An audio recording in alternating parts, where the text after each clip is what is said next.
Хамзатул васыл. Хамзатул васыл кошмо хамза деген маанини билдирет.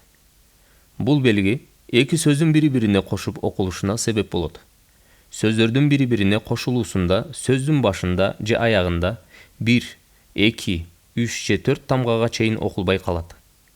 Негизинен ألف واو يا لام жана кошмо хамза окулбай калат.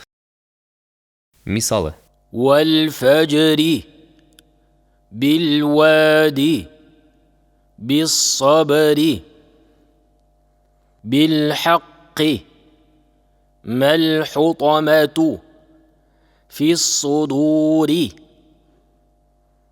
ليعبدوا الله ويقيموا الصلاة ويؤتوا الزكاة وعملوا الصالحات لقل الذين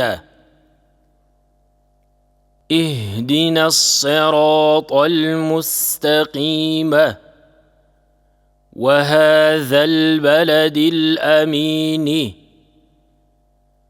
هو التواب الرحيم